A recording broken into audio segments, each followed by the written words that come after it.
Berita wilayah diteruskan dengan perkembangan dari Kelantan. Antara tumpuannya, hibahan Info on Wheels IOW oleh Jabatan Penerangan Japan diperluaskan. Terus saja bersama Muhammad Amirul Hafiz Rosli. Amirul? Baik, terima kasih. Dalam usaha menhebahkan maklumat kepada orang awam, Jabatan Kelantan terus aktif menyalurkannya melalui unit bergerak Info on Wheels IOW. Terkini adalah inisiatif Belanjawan 2024. Bagi tujuan itu, antara lokasi pilihan ialah Pasar Siti Harijah, Kota Baru, tempat tumpuan orang ramai serta pelancong. Menurut Pegawai Penerangan Daerah Kota Baru, Zamsuri Saleh, setakat ini pihaknya sudah mengadakan 110 hebahan melibatkan 550 lokasi di Kelantan. Media sekarang ini adalah lebih kepada media digital, tetapi dalam bentuk media yang tradisional atau konvensional ini masih lagi digunakan sebab ada di kalangan masyarakat kita yang berada di kawasan pendalaman yang tidak dapat siaran radio ataupun apa-apa saja kemudahan-kemudahan lain. Jadi Jabatan Penerangan melalui unit jabatan ini berjaya untuk masuk dan membuat hebahan, dan hebahan ini kita laksanakan di semua daerah yang merangkumi kawasan-kawasan yang jauh dari kawasan pedalaman dan sebagainya. Jelas beliau, maklum balas orang ramai terhadap hebahan secara komunikasi bersemuka amat baik sekaligus menangkis maklumat tidak tepat. Sementara itu, peniaga dan orang ramai mengakui kaedah penyampaian maklumat menerusi program Info on Wheels lebih jelas dan berkesan. Semuanya terlibat dalam industri perniagaan di Pasir Harijah dan khususnya mendapat impak, dan kerana semua golongan tidak kira daripada sektor kerajaan, sektor peniaga-peniaga kecil, semua mendapat bahagian daripada B40 sampai maknanya apa yang hasil daripada pembentangan bajet itu memberi impak yang positif kepada rakyat keseluruhannya. Program macam ni baguslah, bagi saya baguslah, dia turun pada apa semua untuk tengok macam semua kita orang berniaga gitu semua ke. Bolehlah itu kita jugalah. Moleklah kalau buat peluang macam ni. Boleh orang lain tahulah. Jadi harapan apa supaya lebih banyak lagi tempat dia pergi untuk bagi penerangan. Mungkinlah boleh buat macam itulah. Baguslah, sekurangnya orang semua tahulah apa yang kat sini dapat, peniaga dapat kan. Apa kelebihan diorang dapat. Selama ni diorang tak tahu ke? Macam puan sendiri, puan ada tengok tak pembentangan bajet bagus ni? Ada, tapi nak tengok menyeluruh tu tak sempat lah sebab masa kan. Jadi pendekatan yang dilakukan oleh Japan ni kira bagus lah. Jadi peniaga kat sini tahulah apa diorang benefit diorang dapat. Jadi tak adalah macam diorang dengar tak dapat apa-apa ke apa diorang dapat benefit lah.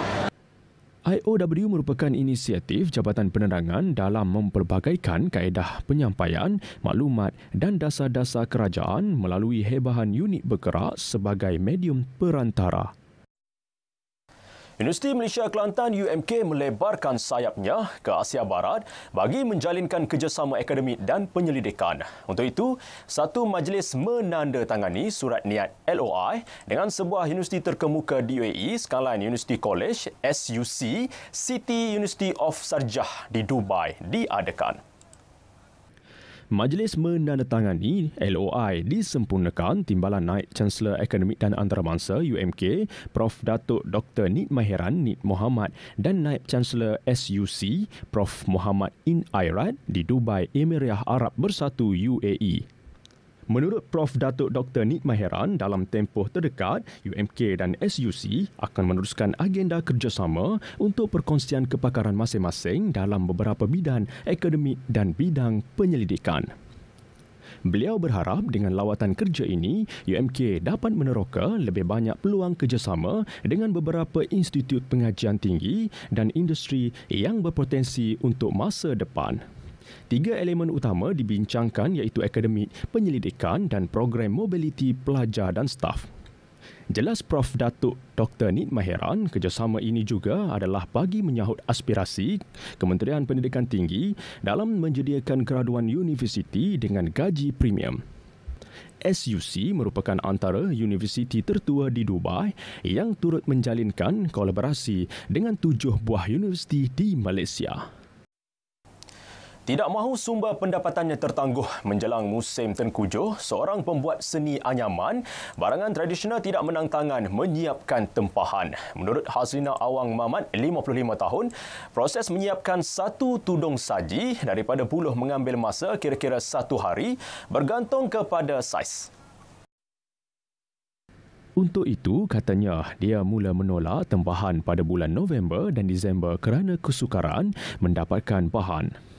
Bagi mengelak tempahan pelanggan tergendala, dia memilih untuk merebus dan mengeringkan bilah buluh terlebih dahulu sebelum disimpan untuk kegunaan ketika musim Tengkujuh. Proses membuat anyaman memerlukan beberapa langkah, antaranya meraut, mencelup dan mengering sebelum anyaman tersebut dibuat. Jadi kita pusing dah nak uji lagi. Benda tu kena rebuh lah. Bila kena rebuh dah lah. Nah, kalau tak ujian, tak ayah ni nak ujian, kita kena rebuh, kena sipar bila comel ke apa. Dah rumah saya pun, air pun naik. Jadi kena duduk atas lote. Nak pula kalau nak buat kerja. Kalau boleh 12, air banyak. Tak dah, tak ada dah. Proses pembuatan tudung saji dan nyiru menggunakan buluh agak rumit dan memakan masa yang lama. Bagaimanapun, jangka hayatnya mampu bertahan sehingga lebih 10 tahun. Hasil kerja tangan Hazlina ini turut mendapat permintaan dari pembeli dari luar seperti Melaka dan Johor. Baiklah, laporan itu tadi mengakhiri perkembangan dari Kelantan. Dari sungai hingga ke segara, Palestin pasti merdeka. Kembali ke Angkasa Puri Kota Media. Amirul, terima kasih atas perincian itu. Projek ternakan ayam berskala besar secara sistem tertutup di Kampung Tanjung 100 Rompin dijangka siap sepenuhnya pada Februari tahun depan. Projek yang diusahakan Fekra Berhad itu melibatkan pembinaan 10 reban ayam bertingkat bagi memaksimumkan pengeluaran ayam. Jelas pengerusinya, Dato' Ahmad Jazlan Yaakob, pengeluaran ayam pedaging di setiap reban melibatkan 5 pusingan setiap tahun. Semua reban-reban ini sebenarnya bertingkat, ya. Ada 2 lapisan di sini. Fasa pertama kita buat lapisan atas.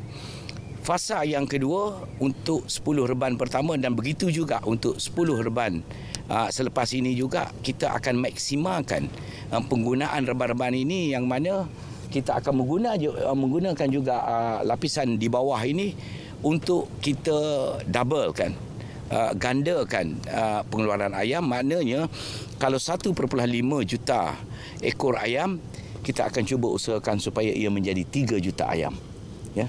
Kalau siap keseluruhan ini, kita dijangkakan dapat menyumbang kurang lebih hampir 10 juta ekor ayam, insya-Allah di dalam masa mungkin 3 ataupun 4 tahun yang akan datang. Projek tersebut juga menggunakan teknologi baharu yang mampu mengelakkan masalah lalat dan bau di kawasan setempat. Beliau berkata demikian selepas melakukan lawatan kerja meninjau perkembangan pembangunan projek kompleks ternakan ayam pedaging sistem tertutup Fekra di Kampung Tanjung 100 Rompin.